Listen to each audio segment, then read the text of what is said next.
ఉగ్రమూకలపై వైమానిక దళం మెరుపుదాడులకు సంబంధించి విశ్రాంత లెఫ్టినెంట్ జనరల్ ఏఆర్కే రెడ్డి స్పందించారు. ఆయనతో ఈటీవీ ముఖాముఖి ఇప్పుడు చూద్దాం. దాడుల తర్వాత ఈరోజు భారత్ మెరుపుదాడులకు సిద్ధమైంది. ఈ నేపథ్యంలో మెరుపుదాడులకు సంబంధించిన పూర్తి వివరాలు మనతో పాటు మాట్లాడడానికి retired lieutenant general ARK Reddy గారు ఉన్నారు. సార్ చెప్పండి, మొన్నటి వరకు ఉన్న పుల్వామా దాడుల నేపథ్యంలో ఇప్పుడు ఈ దాడుల్ని ఈ భారత్ ఏదైతే మెరుపుదాడులు చేస్తుందో దాన్ని ఎట్లా చూడొచ్చు అంటారు? 1989 నుంచి ఆల్మోస్ట్ 22 ఇయర్స్ అయిపోయింది మనకి.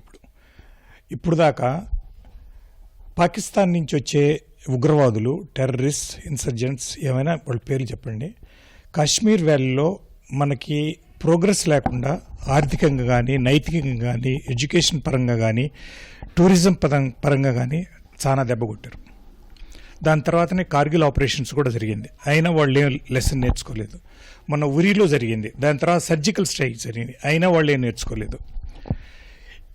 14వ తారీఖు ఈ నెల అంటే 12 రోజుల క్రితం మన సిఆర్పిఎఫ్ జవాన్స్ మీద జరిగిన దాడి వల్ల మనం 40 మంది సిఆర్పిఎఫ్ జవాన్స్ వీరమరణం పొందారు. దీనికి మనం కనుక రెస్పాన్స్ కనుక ఇవ్వకపోతే, క్రెడిబుల్ రెస్పాన్స్ కానీ ఇవ్వకపోతే మనం సాఫ్ట్ నేషన్గానే స్టాటస్ క్యూ పవర్గానే ఉండిపోతాం. కానీ మనం పాకిస్తాన్ కన్నా 12 రెట్లు ఆర్థికంగా ముందున్నాం, 6 రెట్లు మనది సైనిక పరంగా ఉన్నాం.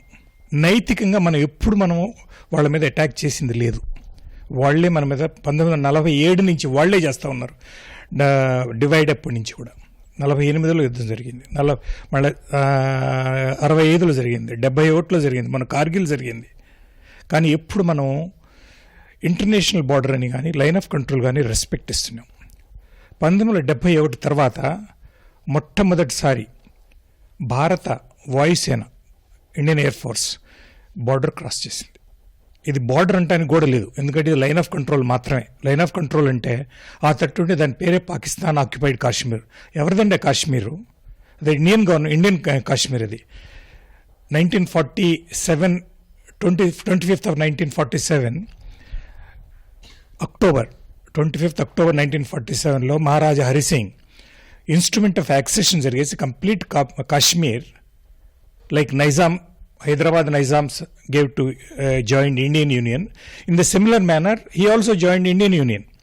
And తర్వాత కంప్లీట్ కాశ్మీర్ మందది, వాళ్ళు ఆక్యుపై చేసుకున్నారు. తర్వాత లైన్ ఆఫ్ కంట్రోల్ డ్రా చేసాం. ఎన్నో జరిగినాయి. ఇప్పుడు ఇవాళ జరిగిన 3:30కి మిరాజ్ 2000 తోటి పాటు 12 విమానాలు ఈ పాకిస్తాన్ ఆక్యుపైడ్ కాశ్మీర్ అంటే మన దేశం అది మీద ఆక్యుపై చేశారు. ఎవరండి వాళ్ళు? జైషే మహమ్మద్, హిజ్బుల్ ముజాహిదీన్, లష్కరే తైబా. ఈ జైషే మొహమ్మద్ లాంటి వాళ్ళు ఈ మధ్యలో ఈ 40 మంది మన సిఆర్పిఎఫ్ జవాన్ మీద అటాక్ చేసినప్పుడు వాళ్ళే ఒప్పుకున్నారు. ఇదంతా ఇంత సరిగిన తర్వాత మనం ఇండియన్ ఓపిక చూడండి, ఎంత ఓపికగా మనం ఉన్నాము. ముందు మనం మెసేజ్ పంపించాం ఇట్లా చేయకూడదని. వాళ్ళ ప్రధానమంత్రి ఏమన్నారు? మీరు క్రెడిబుల్ ఎవిడెన్స్ మాకు ఇవ్వండి, యాక్షనబుల్ ఇంటెలిజెన్స్ మాకు ఇవ్వండి, ఇన్ఫర్మేషన్ ఇవ్వండి, మేము యాక్షన్ తీసుకుంటాం అన్నారు. జైషే మహమ్మద్ వాడే ఒప్పుకుంటున్నప్పుడు ఇంకేం ఇన్ఫర్మేషన్ ఇవ్వాలి మనం? జైషే మహమ్మద్ చీఫ్ అషర్ తనే ఒప్పుకున్నాడు, వాడే చెప్పాడు. తర్వాత ఇంకా అనుకునేది ఏంటిది? అందువల్ల ఏంటంటే వాళ్ళు ఎప్పుడు మనం ఏం చెప్పినా వాళ్ళు తీసుకోరనమాట ఇన్ఫర్మేషన్. సో దానికి సరి అయిన సమాధానం ఇక్కడ కరెక్ట్గా జరిగింది. ఈ సమాధానం 2 రకాలు. ఒకటి పాకిస్తాన్కి సమాధానం చెప్పటం, రెండవటి మిగతా దేశాలకు కూడా మనం చెప్పటం అనమాట. మేము డెసిషన్ తీసుకోవడానికి, ఇట్లా డెసిషన్ తీసుకునే కెపాసిటీ మా దగ్గర ఉంది, మా దేశ రక్షణ కోసం మేమేమైనా చేయగలం అనే ఒక message ఇచ్చిందనమాట.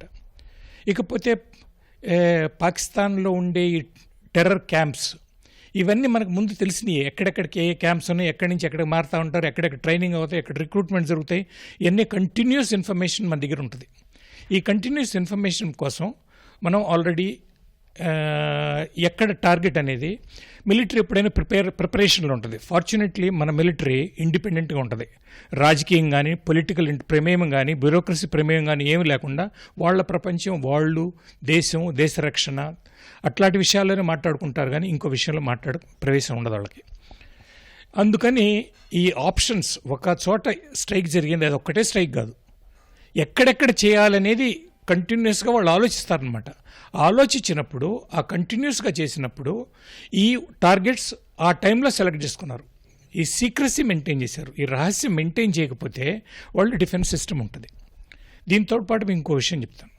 IAF Indian air force ఎప్పుడు అటాక్ పోయినా సరే, ఎవరు పోయినా సరే, మనకి స్పేస్ కంట్రోల్ చేయాలి. ఎవరైతే స్పేస్ని కంట్రోల్, స్పేస్ అంటే ఆకాశాన్ని ఎవరు కంట్రోల్ చేస్తారో వాళ్ళకే సక్సెస్ వస్తుంది.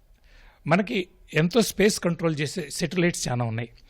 రెండవది మన ఎవాక్స్ ఉన్నాయి, airborne warning and control systems, ఎంతో ఎలక్ట్రానిక్ సిస్టమ్స్. ఆ సిస్టమ్స్కి మనం మిడ్ ఇయర్లోనే దానికి రీఫ్యూల్ చేయడానికి సిస్టమ్స్ కూడా ఉన్నాయి. డ్రోన్స్ ఉన్నాయి మన దగ్గర, అటాకింగ్ డ్రోన్స్ ఉన్నాయి. ఇన్ఫర్మేషన్ కంటిన్యూస్గా మన కోసం రావడం కోసం ఇవన్నీ చేసుకుంటూ వాళ్ళ సిస్టమ్స్, వాళ్ళ రేడార్స్ కానీ వాళ్ళ సర్వేలెన్స్ సిస్టమ్స్ కానీ న్యూట్రలైజ్ చేసుకుంటూ పోతూ ఎక్కడ లైన్ ఆఫ్ కంట్రోల్ ఎక్కడ ఎంట్రీ కావాలనేది డిసైడ్ చేసుకుంటారు వాళ్ళు. ఆ డిసైడ్ చేసుకొని టార్గెట్స్ని 21 to 20 ఇన్సైడ్ 22 minutes వాళ్ళ లోపల ఉన్నది స్ట్రైక్ చేసింది. మళ్ళీ సేఫ్గా స్ట్రైక్ చేసి సేఫ్గా ఇండియాకి రావటం అనేది ఐఏఎఫ్కి చాలా సెల్యూట్ చేయాల్సిన విషయం ఇది. ఇకపోతే ఆర్మ్డ్ ఫోర్సెస్ మొత్తం కలిసి ఈ ఇంత 12 days పట్టిందని కొంతమంది అడుగుతారు. 12 days పట్టేంత విషయం కాదు. ఎందుకంటే మనం వాళ్ళకి ఛాన్స్ ఇచ్చాం. ఏం ఛాన్స్ ఇచ్చాము? మీరు జైషే మొహమ్మద్ని ఐడెంటిఫై చేయండి, వాళ్ళని అరెస్ట్ చేయండి, వాడు జ్యుడిషియల్ సిస్టమ్కి తీసుకొని రండి అని వాళ్ళకి టైం ఇచ్చాం. వాళ్ళు చేయకుండా మీరు ఇన్ఫర్మేషన్ ఇవ్వండి అంటే, అది కాకుండా మిగతా దేశాలు కూడా ఇంతమంది వాళ్ళని పాకిస్తాన్ ఐసోలేట్ చేసినా కూడా వాళ్ళు లెసన్ నేర్చుకోరు. ఎందుకంటే ఆ పొలిటికల్ సిస్టమ్ అక్కడ అసలు పొలిటికల్ సిస్టమ్ అనేది లేదు. అక్కడ ఉండేది ఆర్మీ, మిలిటరీ మాత్రమే. వాళ్ళు కూడా వాళ్ళు ఏది చెప్తే అది చేస్తూ ఉంటారనమాట. అందువల్ల ఏంటంటే ఇవాళ ఏకుంజాన్ జరిగిన స్ట్రైక్స్ చాలా కరెక్ట్ అని నా అభిప్రాయం. అంటే ఏదైతే ఇప్పుడు ఈ మెరుపు దాడులతో భారత్ పాకిస్తాన్కు ఎలాంటి సందేశం పంపించిందంటారు సార్? ఈ సందేశం వెరీ క్లియర్గా ఉందండి. ఇక మీరు కనుక ఇట్లాంటి పనులు ఏమైనా చేస్తే, ఇక ఇలాంటి పనులు కనుక మీరు ఎప్పుడైనా ఏం చేసినా సరే, మేము దీనికన్నా ఇంకో పెద్ద ఎత్తున పెట్టేస్తాము. మీరు మమ్మల్ని మా డెసిషన్ ఇప్పుడు దాకా 22 ఏళ్ళు మేము ఓర్చుకున్నాం. మమ్మల్ని సాఫ్ట్ అనుకోవద్దు, మేము మెతకని అనుకోవద్దు. ఇక మీరు కనుక ఏ రకమైన ఇక్కడ కానీ చేస్తే మేము వదిలేదు లేదు, దెబ్బకు దెబ్బ అని చెప్పి ఒక మెసేజ్ అనమాట ఇది. పుల్వామా దాడి తర్వాత 12 రోజులు అయింది. 12 రోజులు భారత్ ఎందుకు సమయం తీసుకుందని మీరు అనుకుంటున్నారు? ఇప్పుడే చెప్పాను కదండి, 12 రోజులకు టైం 12 రోజులు పెద్ద విషయం కాదు. ఇంత పెద్ద మిలిటరీ ఆపరేషన్లో మనం పాకిస్తాన్కి ఒక ఛాన్స్ ఇచ్చాము. ఒక ఛాన్స్ ఏమి ఇచ్చాము? మీరు ఎవరైతే పుల్వామా దాడి చేశారో జైషే మొహమ్మద్కి సంబంధించిన కాడర్స్, హిజ్బుల్ ముజాహిదీన్కి సంబంధించిన కేడర్స్, వీళ్ళందరినీ మీరు పట్టుకొని న్యాయస్థానానికి తీసుకొని రండి. వాళ్ళని అరెస్ట్ చేయండి, ఛార్జ్షీట్ వేయండి. వాళ్ళని ఏం చేయకుండా వాళ్ళు మంచోళ్ళు, వాళ్ళేం చేయలేదు, మీ వాళ్ళేం చేసింది, మీరేం ఇదేం చెప్పి వాళ్ళు కానీ రకరకాలుగా మాట్లాడుతూ ఉంటే ఇంకా ఏం ఛాన్స్ ఇవ్వాలా? సో 12 రోజులు మనం చేసింది ఏంటంటే, మిగతా దేశాలు కూడా వాళ్ళని కండెమ్ చేయాలి కదా, వాళ్ళకు కూడా టైం ఇవ్వాలి కదా, వాళ్ళు కూడా స్టడీ చేయాలి కదా. అందువల్ల 12 రోజులు పెద్ద విషయం ఏం కాదు, కరెక్ట్గా ఉంది, కరెక్ట్గా చేశారు. ఈ దాడుల తర్వాత భవిష్యత్తు పరిణామాలు ఎలా ఉండబోతున్నాయి సార్? భవిష్యత్తులో పాకిస్తాన్ ఊరుకునే దేశం కాదండి. వాళ్ళు ఎప్పుడైనా సరే 1971లో ఓడిపోయినా సరే మేము పై చేయి మాదే అంటారనమాట. వాళ్ళని డిస్మెంబర్ చేసాం, బంగ్లాదేశ్ వచ్చేసింది. ఈస్ట్ పాకిస్తాన్ పోయింది, బంగ్లాదేశ్ వచ్చింది. వాళ్ళు ఏం జరిగినా సరే ఉసామా బిన్ లాడన్ని పోయి ఒబాటాలో చంపేశారు అమెరికన్స్. అయినా కూడా మేమే చేసేపంటారు. వాళ్ళు ఓటమి ఎప్పుడు ఒప్పుకోడు. మేము కింద పడ్డాం, పై చేయి మాదే అనే దేశం అనమాట అది. అందువల్ల ఏంటంటే వాళ్ళు ఏదో ఒకటి చేస్తారు, చేయకుండా ఉండరు. వాళ్ళు చేయకుండా ఉండరు అని చెప్పి మనకు చేస్తారని చెప్పి ఎవరికైనా తెలుసు కదా, పెద్ద చిన్నపిల్లకాయలకైనా తెలుసు వాళ్ళు చేస్తారని సార్. అందువల్ల ఏంటంటే trained professional armed forces with a well led political direction, మనకేం పెద్ద ప్రాబ్లం ఏం కాదు. కనుక్కొని జరుగుతూ ఉంటాయి. వాళ్ళు వస్తారు, డెఫినెట్గా వస్తారు, ఏదో ఒకటి చేస్తారు. లేదా వాళ్ళు ప్రాసెస్ ఆఫ్ టాక్స్ లేదా చైనా దగ్గరికి పోతారు, అమెరికా దగ్గరికి పోతారు. కార్గిల్ ఏం చేశారు? వాళ్ళు ఓడిపోయేటప్పుడు చైనా దగ్గరికి పరిగెత్తారు, అమెరికా దగ్గరికి పరిగెత్తారు. అదే రకంగా అదేమన్నా డిప్లొమాటిక్గా ట్రై చేస్తారు, లేదా మిలిటరీగానే ట్రై చేస్తారు. మిలిటరీగా చేస్తారని నా అభిప్రాయం. Okay sir, thank you. మొత్తానికి పుల్వామా దాడి నేపథ్యంలో భారత్ ఈరోజు దాడుల నేపథ్యంలో అటు పాకిస్తాన్ కూడా మళ్ళీ తెగబడే అవకాశం ఉన్న నేపథ్యంలో భారత్ సైన్యం అంతా కూడా కట్టుదిట్టంగా ఉంది. దాన్ని మళ్ళీ ఎదుర్కొనేందుకు కూడా సిద్ధంగా ఉందని చెప్పి ఏఆర్కే రెడ్డి చెప్తున్నారు. కెమెరా పర్సన్ సూర్యతో కార్తిక్, ఈటీవీ న్యూస్, హైదరాబాద్.